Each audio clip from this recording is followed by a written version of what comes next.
High, welcome to another mini blog. বিয়ে ছিল তাই চলে গেলাম, কিছু না ভেবে চিন্তে খেতে বসে গেলাম। প্রথমে আমাদেরকে ওয়াটার বোতল দেওয়া হলো, দেন আমাদের থালা, ন্যাপকিন, টুথস্টিক এবং স্যাটবল আমাদেরকে দেওয়া হলো। বাই দ্য ওয়ে, স্যাটবলটা আমি পকেটে রেখেছিলাম, পরে আমি খুঁজে পাইনি।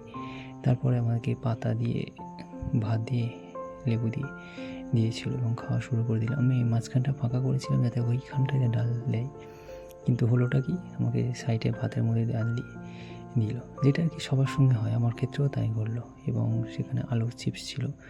তো ডালটা অসাধারণ বানিয়েছিল মাছের মাথা দিয়ে। তো তোমরা নিশ্চয়ই খাওয়া দাওয়া করেছো, আমি বলছিলাম যে ডালটা অসাধারণ হয়েছিল। এবং ডালের সঙ্গে কম্বিনেশন আছে বেগুনি। ওটা আমাদের এখানে গ্রামে প্রায় বাড়িতেই হয় যে ডালের সঙ্গে বেগুনিটা খাওয়াটা ভীষণভাবে চলে। এবং আমি একবারই ভাত নিয়েছিলাম, সেই ভাতটা রয়ে গেছিল এবং তারপর দিল মাছ। এবার মাছটাকে কী হচ্ছে, পেটি দিয়ে এনে আমাকে, এবার আমার বন্ধুকে পেটি দিয়েছিল, তাই দুজনা এক্সচেঞ্জ করে নিলাম মাছটাকে। আমাদের মধ্যে এটা হয়, যেটা খেতে বসলে আমরা, তারপরে ওরা নিজেদের মধ্যে আলোচনা করছিল যে কেমন রান্না হয়েছে না হয়েছে। তো ওদের পাত পায়ে খালি হয়েছিল, কিন্তু আমার পাতের মধ্যে বেশিরভাগটা সরা ছিল, ভাত ছিল, কারণ আমি সন্ধ্যা থেকে প্রচুর পরিমাণে পকোড়া খেয়েছিলাম। তারপরে আমাকে দিল, মাংসটা দিল। এর মাংসটাকেও আমরা এক্সচেঞ্জ করে নিলাম, বললাম যে তুই ওটা আমাকে দে আর আমাকে থেকে চেঞ্জ করে নে। তো অসাধারণ মাংস রান্না হয়েছিল, কারণ ভীষণ ভালোভাবে রান্না করেছিল মাংসটাকে। তো আমি হাত দিয়ে ছাড়ি দেখছিলাম যে সহজেই ছেড়ে যাচ্ছে। অসাধারণ টেস্ট, এরকম মাংস আমি হয়তো আগে খাইনি, যেটা আর কি বলা চলে। তো আমি একটু ভিডিও করে নিলাম, যেহেতু আমার পছন্দের মাংস এবং সঙ্গে লেগ পিসের হাড়।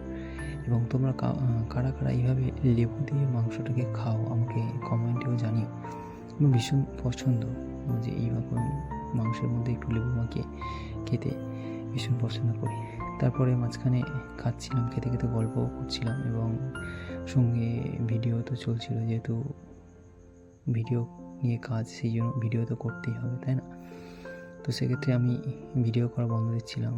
তা অনেকে দেখছিল আমার দিকে, যেহেতু এইভাবে তো আমি আগে কখনো ভিডিও করিনি খেতে খেতে। তো সেই জন্য সবাই ভিডিওগুলো দেখছিল।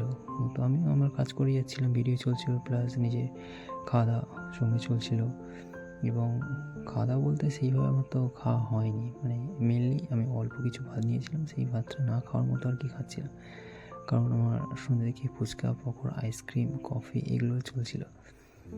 তো এত কিছু খাওয়ার পর তো আর বেশি কিছু খাওয়া যায় না। সবশেষে পাতে পড়লো আমের চাটনি, অসাধারণ হয়েছিল আমের চাটনি। এবং তারপরে দিয়ে দিল আমাদেরকে পাঁপড় ভাজা, এবং চাটনির সঙ্গে আমি চাটনিটা খাওয়ার পর শসার মধ্যে লেবু দিয়ে খাচ্ছিলাম। এই যে পাঁপড় ভাজা দেখতে পাচ্ছ, ছোটো ছোটো পাঁপড় ভাজা, পাঁপড় আর চানের কম্বিনেশানটা ভীষণ ভালো রকম। তারপর দিল কালাকাঁদ 1 পিস করে আমাদেরকে সবাইকে, এবং সবশেষে দিল মিষ্টি। বাই দ্য ওয়ে, ব্লগটা আমার এখানে শেষ করতে হলো। Thank you watching my video, এবং লাইক কমেন্ট করো। Thank you.